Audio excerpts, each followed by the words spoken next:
In our previous tutorial, we connected the xe/ command and the xe help/ command. If you've missed that tutorial, please click on the link above and I'll direct you back to that previous tutorial. In this tutorial, we are going to connect our currency API to our currency converter project. And we'll do this to get a list of all the currencies that the API converts and also convert our currencies. For this project, we'll be using the exchange rates API, and they have a 250 monthly request free tier that we can use for this project and you can access for yourself as well. Now, you can find a link to this URL in the written tutorial, which is also linked in the description below this YouTube video. Now, if you want to take this project into your business, there's also some paid tiers that you can access, which seem to be quite affordable. I don't earn anything by talking about their pricings here, but they are offering a free plan that you and I can both use for this project, so I may as well give them a nod and let you know about their pricing plans. Okay, let's get started by signing up and creating an account with the Exchange Rates API. So first we'll sign in by saying get free API key, and we will subscribe for free. And let's go ahead and sign in with Google. Now it's already come up to say I've already signed in. I don't want to sign in again and abuse their system, but you can follow the prompts to sign in, and then from there we can access our API key. I feel I had a bit of trouble accessing their API key here last time, and the way I went about it was actually clicking on live demo, and that got me to access my API key here, which will be blurred out so you don't steal my API key, you cheeky monkeys. But what you can do is when you go into that demo, just select the API key next to my headers append API key, and that is your API key to use. And of course, the live demonstration is an excellent tool for you to be able to use for your own projects. So the closest translation to AppScript for this project is using the JavaScript API demonstration. And I've already got that set up for you when we go through this tutorial now. Okay, so once you've copied your API key over, we're good to go. Head back into your project and we're going to create a new file, and we're going to call that currency API, and we'll just put our API connector in this file here. Sweet. So now we're going to create a quasi-class, and we'll say function. We'll call it currency API. First thing we need is the URL, so we'll go const URL, and this URL is going to be the URL for the API for all the calls we need to fetch for the exchange rates API. So if you have a look here, you'll see the URL here. So we're just going to copy this up to exchange rates data. Then beyond that are all the different types of API calls that we can make. So I'm going to hit Control-C to copy, head back to our currency converter and hit Control-V to paste. And then we're going to put that in double quotation marks, which we probably should have done first, but that's okay. So the next we need to add in our headers. So let's make a constant variable again called headers and make that equal to an object. And inside that object, we just need to add one thing, and that's the API key. And that's in all lowercase. So, and now we're going to paste in that API key. So I'll head back, select it, and hit Control-V to paste in noise. Okay, when we run a fetch to the API, it's going to need a number of options. So again, a constant variable, and we'll call that options. That's going to be equal to another object. And inside that object, we're going to have a method. We want to grab stuff, so we're going to use the get method. And then we want to follow redirects, just in case we need to be redirected with the API. And we want to set that to true. Then we want to mute HTTP exceptions. We still want to see them, but we don't want it to cause an immediate error. We want to handle our own errors here. Set that to true. And then we want to insert in our headers, which is just our API key. Cool. Our options infrastructure is all set up. Cool. So our next thing is we're going to generate an object containing all the functions we're going to use. So these are going to be the class methods, basically. So public API, we'll call it, equals. And we'll just keep that there as blank because we'll be adding to those in a minute. So once we create our public API object, we want to return it. And that object is going to contain all our methods that will now be publicly available. Cool. Okay, so the first thing we need to do before we make these public APIs is run them through some sort of checking process, just in case they return an error of some sort. So if we go up to our exchange rates data API here and just have a look at these error codes, we can see that the exchange rate API returns a number of error codes. So for a bad request, that means if you've put in the wrong values into your request parameters, that's going to return a 400 error. A 401 error is going to occur if we get our API key messed up. A 404 request is basically the pathway that we're going to use isn't found. And then interestingly here, we've got this 429, too many requests. So if you remember, we have 250 requests available to us in our free account. If we exceed those, then it's going to return back this 429, too many requests error. And then we've got the 5 server error series that we want to spit back as well. We want to be able to report these in a readable manner back to the messenger and also console log some of the information too as developers so we know what's going on. Okay, so let's head back here and let's create a function now and let's call that check response. And this function is going to take the response, so shorthand RESP, and then the function called as our 2 parameters. Now, the response is what's going to be returned from our URL fetch app fetch request, and the function called is going to be one of the public API functions that calls that. So we have a good record of where the error is coming from. Great, so let's use a switch statement here. And the argument for our switch statement is going to be the response. And using the URL fetch app for Google Apps script is going to return a number of other methods. And one of those methods is going to be the get response code. Cool, so that's our switch argument. And if that argument reads as the first case, which is going to be 200, well, that's a success. So, woohoo, we didn't make any mistakes. That's what we have there. And all we want to do with that is just return. And we want to return the content text, which is going to be another return message from that response.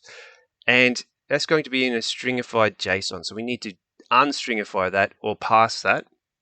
So we're going to use JSON pass and then our RESP, and then we're going to use the return method from the URL fetch app class, which is going to be get content text.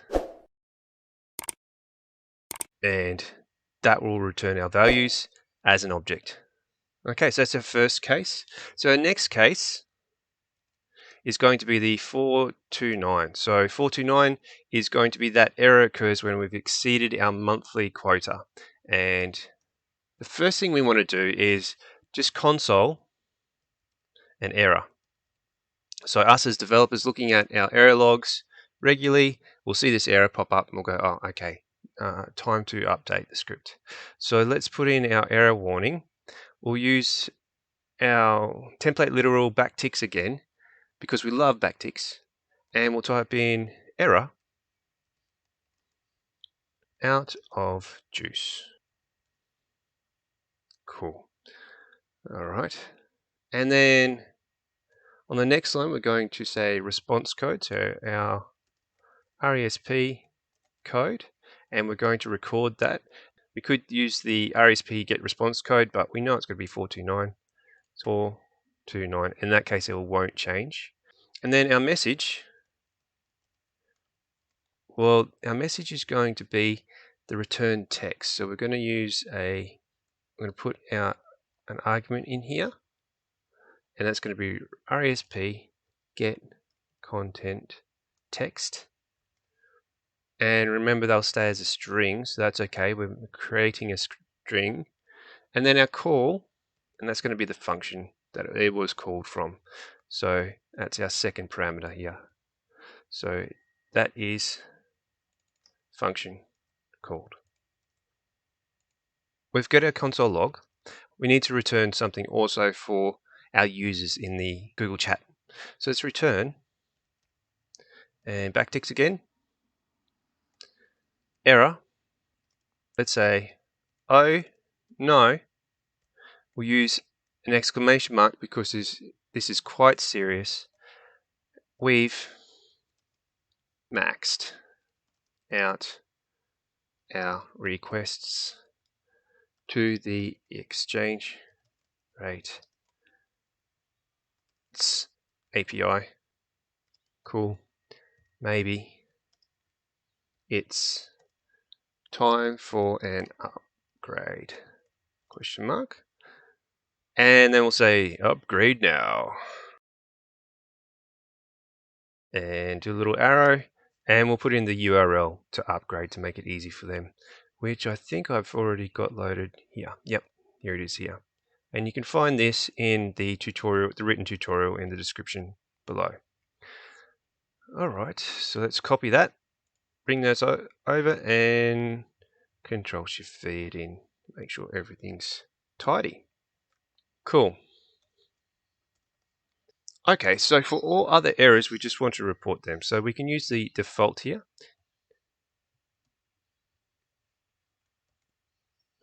Now, some of the formatting I've noticed for different parts of the error logging while I was testing for this tutorial are a little different. So we're just going to log back some basic content text here. So we'll use the same format as we did above. So we'll just copy that and paste that in. And we just want to say error here. And this time our response code is just going to be basically this. Now we could have made a separate variable for that so we didn't reinvent the wheel. We didn't. Oh, I've got to encapsulate this. So whack that in some curly braces with a $sign at the front. The message text is the message text, good, and the call function ID is correct as well. Awesome. This time now we'll add a bit more of a vague note that's going to be returned back to the chat. And backticks again. Error, colon, something happened connecting to the exchange rates API. We'll stop. Please wait a few and try again.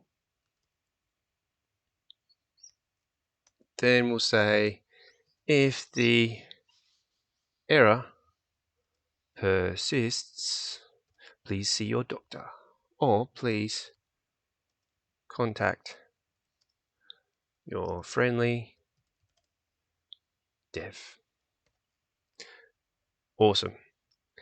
Now what we might do here is just create a new line here, 2 new lines, and we'll also add in the instructions for creating a / command. Maybe they messed up the workflow and that's where they're having the error. So we've already got those instructions in here, so let's just encapsulate that. And where is it? That's going to be in our currency globals, and that's going to be error instructions. So Control-C and back to our currency API and Control-V that in there. Nice. Okay, so the first public API method that we're going to create is the getCurrencyList. And we'll use an arrow function here to create this method.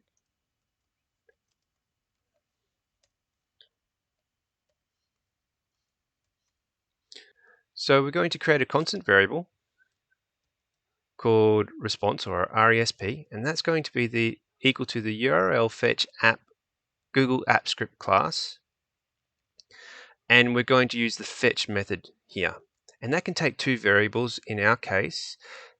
So if I just arrow down, which is the URL and some parameters. So our URL is actually going to be the URL here. So URL. And our parameters is going to be the options here.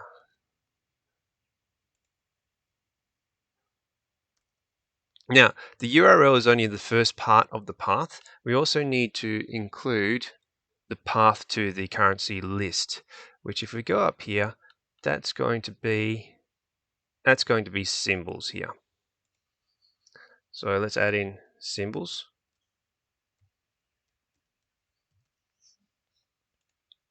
Make sure we got that right.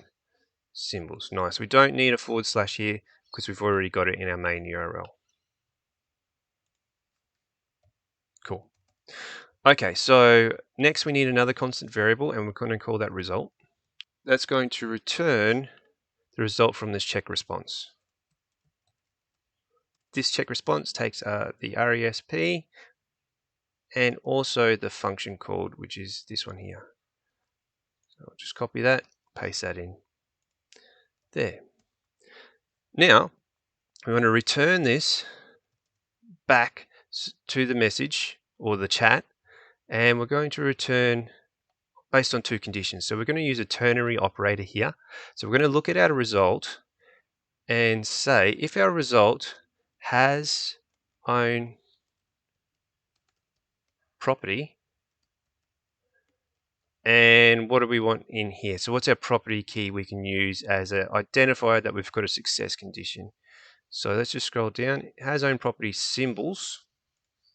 Cool. So we can say symbols.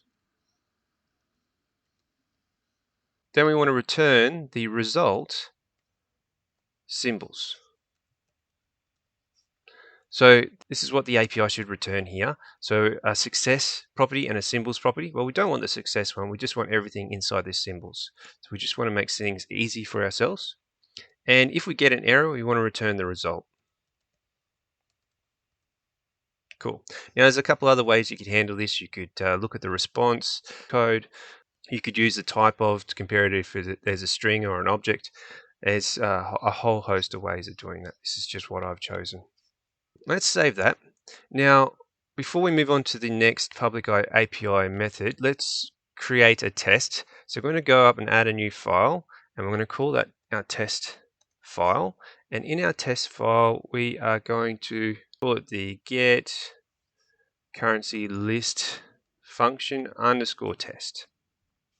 And our constant variable is going to be list is equal to, and that's going to be CurrencyAPI dot getCurrencyList, and we just want to console.log this list. Now hopefully on the first time round we should get a 401 error because we've got a dummy API key in here. So let's see if we can prove that to be correct. 401 error, invalid authentication. Cool, so I'm going to go ahead and change that API key. You won't see that, but you'll see the results of it. So just hold tight. Okay, I've changed the API key now, and I'm going to hit run. And there's our list of all our currency codes.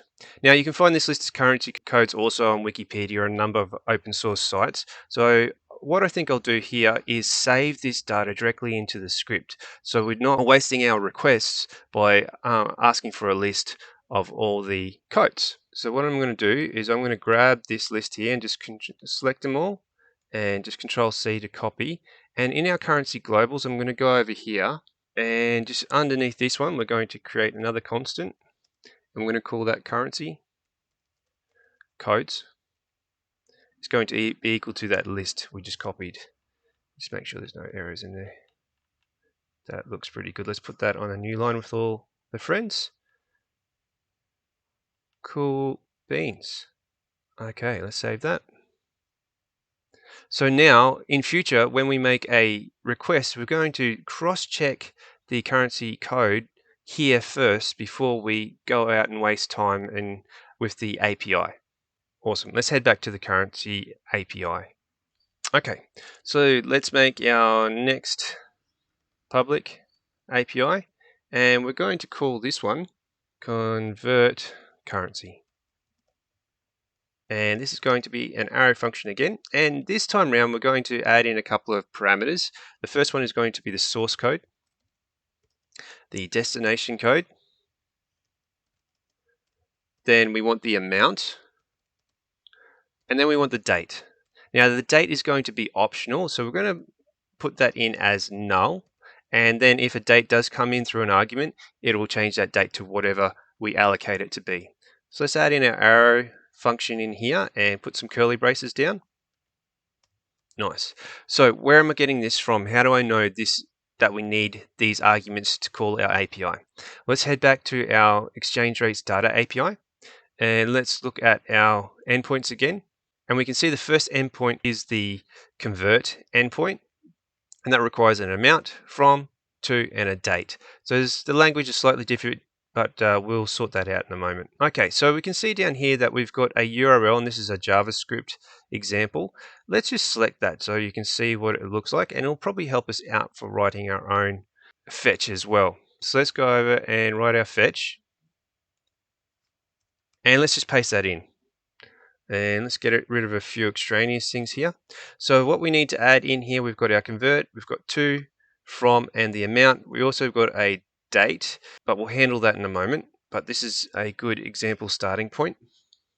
And let's create a variable with let, and we'll call this URL input. And this is us building the URL we need. And let's use some backticks again, glorious backticks. And first thing we need to add is the URL, and that's this URL up the top here. And that's just to note, this URL is the same as this one here. So let's just delete everything to here so we know we've done that stage. And now we need to add in all this stuff here. So let's just go ahead and be super lazy and we'll hit Control C and Control V to paste it in. Now we've got this to value here. We need to put a $sign in front of that, and that's going to be the destination. Okay, so it's the destination code. Our from is going to be our source, and we'll paste that in there. And then our amount is going to be our amount. We need to put a little pretty $sign in there as well. And I think that's okay. If I haven't made a mistake, we should be good in this portion here. So I can go ahead now and delete this bit here.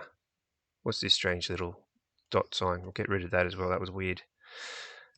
So we haven't got the date in yet. That's based on a condition of whether or not the date is not null. So let's go in here and say URL input, and we'll use a ternary operator again and say if there is a date, so if a date exists, so if it's not null, question mark, we want to add in this date portion. So here we're going to put in backticks again,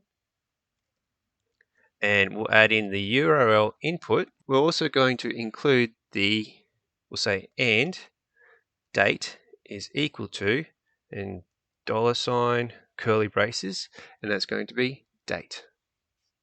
Nice.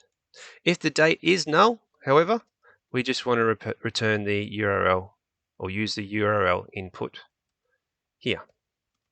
Nope, 44 is completely useless. Excellent. So now we can make our URL fetch. So again, const resp is equal to URL fetch app fetch, and it's going to be the URL input this time for our first argument, and then it's going to be our options again. Cool. Next, we could be a bit fancy like we did with this has own property here, but if we have a look at the return results here, there's a lot of different bits of information here that could be important that you might want to use. Let's just return the entire object that we get back from our check response here. So we'll go const result is equal to check response, and that's going to be the same resp, and it's going to be convert currency this time. Good-o. And do I need result here? No. Let's just return that instead of using result. There we go. Oh, return equals nothing. Yes, of course, I made the silly mistake. Hit save. And now it's time to do a bit of testing again. So let's head over to our test. And we'll type in, this time function is convert currency test. And we'll say cons list again is equal to this time. Our list is this time is going to be a list of all our test inputs that we're going to use. And we're going to create just a 2D array of all the inputs we need here. So our first one is going to be AUD for Australian monies. And let's convert AUD to USD. Our amount is going to be $20.50. And our date, we'll add a date in this time. We'll say year 2000, October 01, October 1st. And that's our first argument. Okay, so our next set, let's say EUR this time to USD. And our amount, we'll say $1,423.22. And we won't put a date in here to make sure that handles it well. Oh, didn't put a comma in. No worries. Okay, so for our last argument, let's make a mistake. Let's say AUX. I don't think AUX is in the currency list, so let's just check our globals. AUX, no, does not exist, so this should spit back an error to EUR for 1, 2, 3, 4, 5. Again, we don't really need a date. Nice. Okay, so parameters are done. Let's run the function. So let's iterate through these parameters first. So list for each item in the list, we want to do something with it. So let's const result, and that's going to be equal to CurrencyAPI dot convert currency, and then we're going to use the spread notation here to add in our item for each one. So that will spread the AUD into the source, destination, amount, and date. And let's just console.log result. Hit save. Okay, and let's just run and see what happens here. Cool. Let's just make this a little bit bigger. So we've got a success here. So we've got from Australian to USD at the amount of $20.55. We've got a timestamp here, and we've got the date we want to get the conversion for.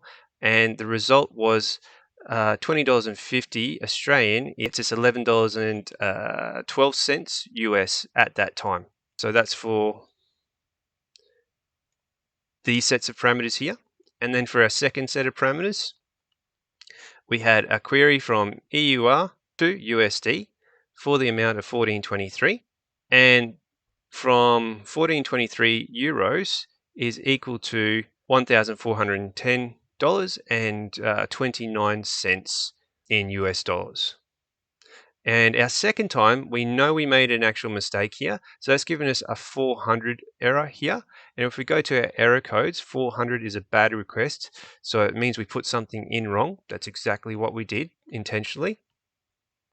And we get back a nice message here.